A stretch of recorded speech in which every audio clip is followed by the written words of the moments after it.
If you think freedom is the only way to make a fortune, think again. Before we dive in, hit that subscribe button and turn on notifications, because what you're about to hear is a story that sounds impossible until you realize it actually happened. The story begins on a cold January morning in 2019 at the Harrison Federal Penitentiary, a maximum security prison buried deep in the gray outskirts of Illinois. Guards were conducting a surprise cell inspection. Most inmates were half asleep, others muttering curses under their breath. But in cell 47B, something didn't add up. Inside was Marcus Reed, a 38-year-old convicted for a massive wire fraud scheme that scammed millions from investment firms across the Midwest. He had been behind bars for 6 years. Quiet, disciplined, never caused trouble. The kind of inmate guards barely noticed, until that day. During the search, an officer found something strange under his mattress. Not drugs, not a weapon, but a sleek black ledger notebook filled with handwritten numbers, coded messages, and what looked like financial transactions. At first glance, it seemed harmless, but when investigators traced the entries, they led to a chain of cryptocurrency wallets worth over $2.4 million. No one could understand how it was possible. Marcus didn't have a phone, he didn't have internet access, yet money was moving every week across multiple accounts, bouncing between shell companies from Belize to London. FBI agent Laura McKinney was called in. A veteran cybercrime investigator, she'd seen her share of scams. But this one didn't make sense. How could a prisoner locked in a concrete box be running a live investment network? She requested Marcus's visitation logs. He had no visitors in months, no phone privileges, only one name kept showing up in the records: Daniel Cross, a prison supply contractor, a man who, conveniently, managed the prison's tech infrastructure.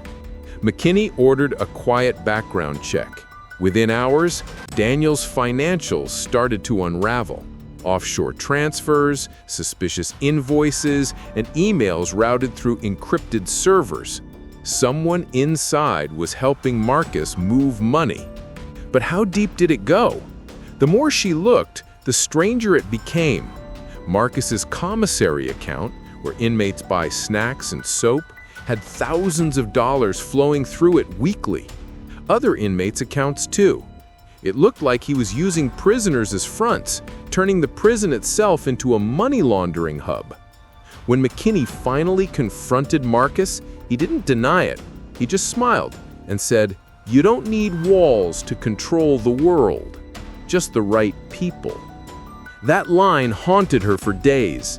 Later that week, during a follow-up sweep of his cell, officers found a tiny piece of smuggled tech hidden behind a loose wall tile, a modified prison tablet with encrypted messaging software. But the real shock came when they traced the device's access logs. It had connected to several financial servers from inside the prison network, using credentials belonging to a senior warden. McKinney froze. That wasn't possible, unless someone higher up was part of it. When she dug into the warden's files, she found a series of deleted emails recovered from backup servers. One of them contained just 5 chilling words: "Transfer complete. He owns us now." The FBI shut down the prison network immediately, but before they could arrest anyone, the warden vanished. And when agents raided Daniel Cross's home the next morning, they didn't find him either. Only a torn envelope stuffed with $50,000 in cash and a single note written in Marcus Reed's handwriting. "Don't look for me, look inside." When FBI agent Laura McKinney reviewed the evidence board in her Chicago field office, it looked like a spider's web, one that started in a prison cell and stretched across the world. Marcus Reed was at the center of it all, smiling in every photo. By now, the media had caught wind of the scandal. Headlines screamed, "Millionaire inmate running empire from prison." But what no one outside knew was that the FBI still had no idea how he did it. The money trail kept shifting, evaporating just when they got close. McKinney's instincts told her Marcus wasn't working alone. There was someone, maybe several people still inside Harrison Penitentiary, pulling strings. When she returned to the prison, she noticed something strange. Guards whispered when she passed. The warden's office had been sealed since his disappearance, yet someone had tried to break in. And when the team finally gained access, they discovered a hidden safe behind a framed photo of the warden and Marcus.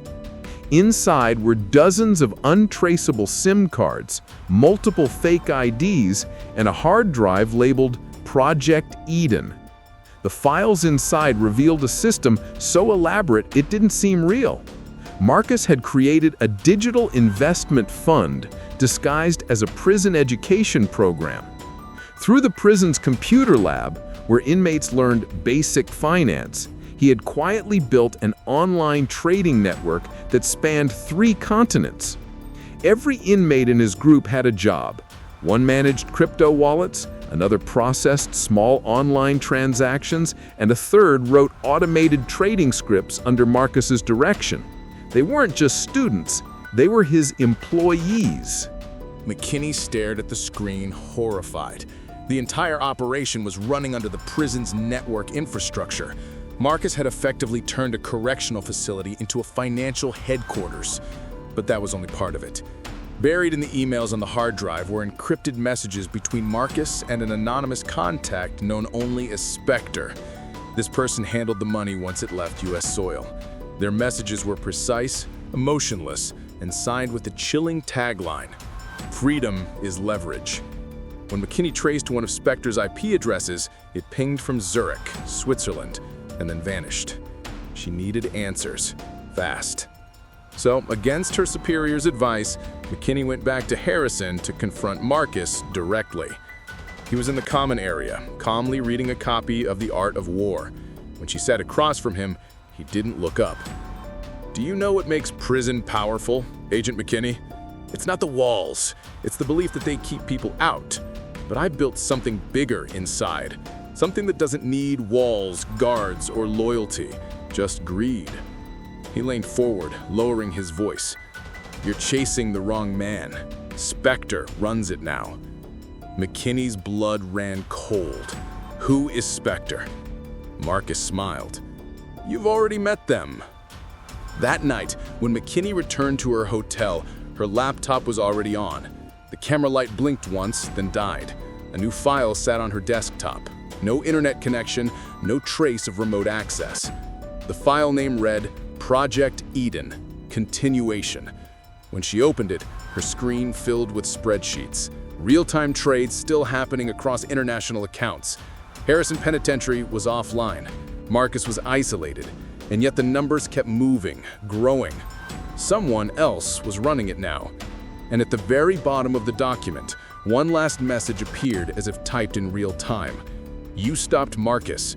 Now it's your turn to join him." The lights in the room flickered. McKinney froze, staring at the screen, realizing the horrifying truth. This wasn't just Marcus's empire. It was spreading, recruiting, evolving. And if she didn't stop it soon, there would be no one left on the outside to tell the difference between freedom and control. It had been 3 weeks since the Project Eden file appeared on Agent Laura McKinney's laptop. 3 weeks of sleepless nights, corrupted data, and dead ends. Every time she traced an account, it split into dozens of new ones. Whoever Spectre was, they weren't just covering their tracks, they were rewriting them. Then came the breaking point. At 2:47 a.m., a security alert flashed on the FBI's cyber ops screen. Unauthorized access, Federal Prison Network. Someone was inside the Bureau's own system, using the exact same encryption pattern found on Marcus's smuggled tablet. Within minutes, every file tied to the case was wiped clean. The only thing left behind was a single image, a surveillance photo of McKinney herself, taken inside her apartment 2 nights earlier.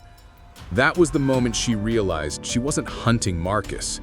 The system was hunting her. Meanwhile, deep inside Harrison Penitentiary, Marcus was no longer in general population. He'd been moved to an isolation block. No contact, no communication. Yet somehow he still seemed to know everything. When McKinney confronted him again, this time surrounded by armed guards, he looked thinner, calmer, almost relieved. "You can destroy my empire, but not the idea behind it. Spectre isn't a person, it's a mirror. Everyone who touched the money became part of it. Guards, wardens, investors, even your people." She slammed the table. "What do you mean, my people?" He smiled. "Check your accounts." The words hit like a bullet. She rushed back to headquarters. When forensics swept her bureau-issued card, they found a new crypto wallet under her name, containing $750,000. She'd been framed, or worse, used. Her phone rang. Unknown number. A distorted voice whispered, "He warned you not to look outside. Now look inside." Then the line went dead. Hours later, a lockdown hit Harrison Penitentiary. Cameras cut out, power died for exactly 13 minutes. When backup generators kicked in, Marcus Reed's cell was empty. No forced entry, no broken locks, no trace. A single note was left on his bunk, written on prison stationery. "We built the walls. Now we own them." The next morning, an international news feed broke the impossible. $43 million had moved overnight from multiple offshore accounts into anonymous crypto holdings. All the transfers matched Marcus's old network signature. Project Eden was active again, but Marcus was gone. Some said he escaped through a tunnel under the old kitchen wing. Others believed he'd been taken out by Spectre's people, but McKinney knew the truth. Marcus never left. He didn't need to. 2 days later, a secure package arrived at her desk. No return address. Inside, a flash drive. When she plugged it in, an auto-played video. Grainy prison security footage. Marcus, sitting calmly in a control room no one even knew existed, typing as rows of monitors showed every corner of the prison, every guard's route, every account balance. He looked straight into the camera. Freedom isn't walking out of a gate. It's knowing the gate opens when you say so. Then the feed cut to black. Moments later, every screen in the FBI Cyber Division flickered to the same message, 5 chilling words appearing in sequence. "The system belongs to us." To this day, Marcus Reed has never been found. Harrison Penitentiary was shut down 6 months later after a mysterious fire erased all digital records. As for Agent McKinney, she resigned from the bureau and vanished off the grid. Some claim she joined Spectre. Others say she's still hunting them from the shadows. But every few months, a new transaction hits the global crypto market. Same pattern, same signature. And if you look closely enough, each one carries a short encrypted tag that decodes to just 3 words: "Still inside, watching." If this story kept you on the edge of your seat, you're not ready for what's coming next. Subscribe now, because the next case, it's even darker.